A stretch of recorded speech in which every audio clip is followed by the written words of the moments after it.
Live and at large, it's the one 9/11 mystery that endures. World Trade Center building number 7.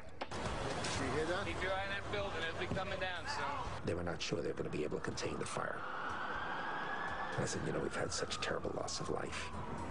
Maybe the smartest thing to do is pull it.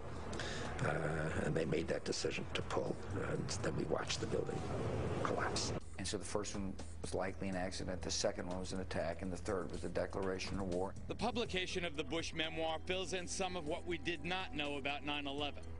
But no official account so far addresses the issue now being raised in an extraordinary ad campaign. I lost my son, my nephew, my uncle, my son on September 11th, 2001. Most people don't know that a third tower fell on September 11th. World Trade Center 7, a 47-story skyscraper, was not hit by a plane. Although the official explanation is that fire brought down Building 7. Over 1,200 architects and engineers have looked into the evidence and believe there is more to the story. Up until now, only those considered nut jobs question the official conclusion that office fires caused by the nearby catastrophe of the towers collapsing brought down building number 7. But I do believe that it is the first time in history that fire has ever melted steel.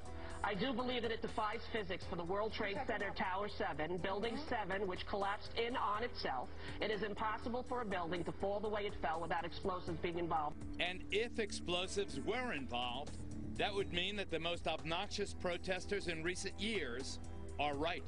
If you hear the shouting, it's a group of demonstrators who've come. 9/11 was an inside job. Oh, get a life. Get a life. 9/11 was an inside job. Welcome to the show, everybody. I'm Geraldo Rivera, and that noisy demonstration was more than 2 years ago. But the folks behind that TV ad you saw earlier are not so easy to dismiss as those demonstrators were.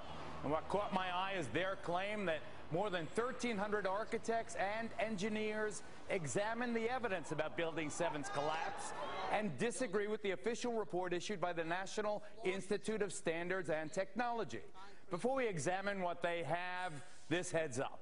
Also tonight, we probe the remorseless Randall Moore, the creep who raped and murdered his own wife and then outrageously taunted her family at his sentencing. And we're live tonight on the bloody Mexico border, the most dangerous place on earth right now. Those stories coming up. But up front tonight, Building 7 was no ordinary building. Among other key tenants, including several intelligence and law enforcement agencies, it also housed New York City's Emergency Operations Center, known as Mayor Giuliani's bunker.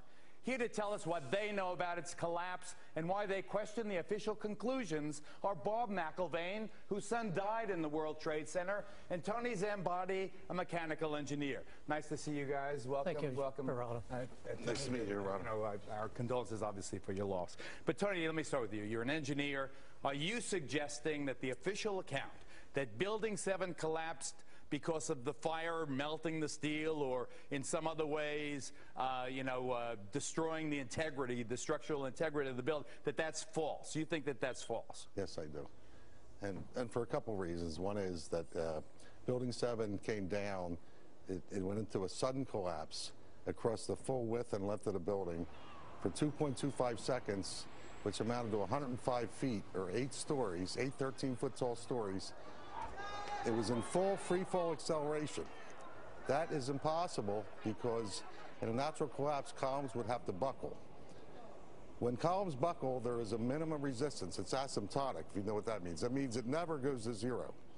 So it's impossible. You can't reach. So here's what, I guess in layman's terms, to just get my hands here, Peter. So what he's saying is that the top floor collapses, hits the next floor, hits the next floor, hits the next floor. So it's bang, bang, bang, bang. The weight of the upper floors. It would slow down. What I'm trying to say is it was in full free fall acceleration. All of its potential energy was being converted to motion. Instead of what I just described, the thing just collapsed like a pancake. It just came down. And so what are you suggesting brought it down, Tony? I'm suggesting there was some form of demolition devices in that building for 8 stories or more. You think that the explosives brought down Building 7? Some form of demolition device. I'm not pretending to know what it is. I am saying that it was in free fall acceleration. All right, let me ask you this. The NAST admitted to that. Okay, let me ask you this before I get to Dad, before I get to Bob here. We've all seen old, obsolete buildings and public housing in other places outlived their usefulness, being demolished by the professionals who can actually collapse a building right in its own footprint. That's what it looks like happened to Building 7. Do you believe that's what happened? Yes, I do believe that's what happened. And why do you think they're lying about it? I don't really know all the details of what they're lying about. I can't read their minds. All I can say is, scientifically, it's impossible for fire to have done what we see. And these, Bob, these 1,300 engineers and architects who agree with you and some of the other relatives' families. I know you found your son just a couple of days after the disaster. He was outside. I don't want to get into the details of how you believe he died. But these architects and engineers, do they support your contention? Do you believe that it was an inside job, that 9/11 was an inside job? All right, Geraldo, I believe it was an inside job, okay? I'm here you believe our government? Right, please. But the thing is, we don't have enough time to get into the reasons of that. We set up this Building What campaign. We saw the... Building What? .org. BuildingWhat.org. The reason we have that is because Judge Lehner, when we had a petition to have a new investigation in New York City about Building 7. And when the lawyers... And you're asking the New York City Council. I don't want to interrupt also to reopen. So I know we don't have the time, but anyway, he said, Building what? Because no one has any idea about Building 7. So because I believe in... I've talked to so many firemen, so many EMS workers, policemen, who talk about the explosions. And I know you don't want to get into my son's... But I feel my son died from an explosion. I went to all the 9/11 Commission hearings. I've been researching this for 9 years. So what do you want? Let's get to the bottom line before we're out of time. I want truth. I've been lied to. I mean, it's beyond a reasonable doubt that the 9/11 Commission did not tell this story. 9/11 Commission barely mentioned Building 7, if at all. Right. Okay, what forum do you want the investigation in?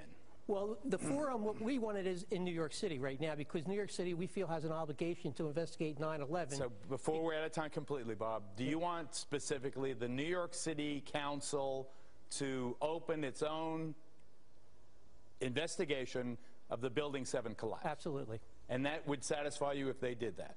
Well, I'm not done. I'm still a parent. I'm a parent who has an obligation to find out why my son was murdered. As far as this show and New York City, I want the investigation. That will not be sufficient enough. Your wound. I get that. And I'm going beyond that. But it's the beginning. Of course it's the beginning, but that's why I support this Building What campaign. Bob McIlvaine, we thank you. Tony Zambati, thank you very much. It is an intriguing topic. I certainly am much more open-minded about it than I was, and it is because of the involvement of the 9/11 families and all these engineers and architects. Clearly, they know more than I do. Thanks, gentlemen. Thank you. This is a Fox News Alert.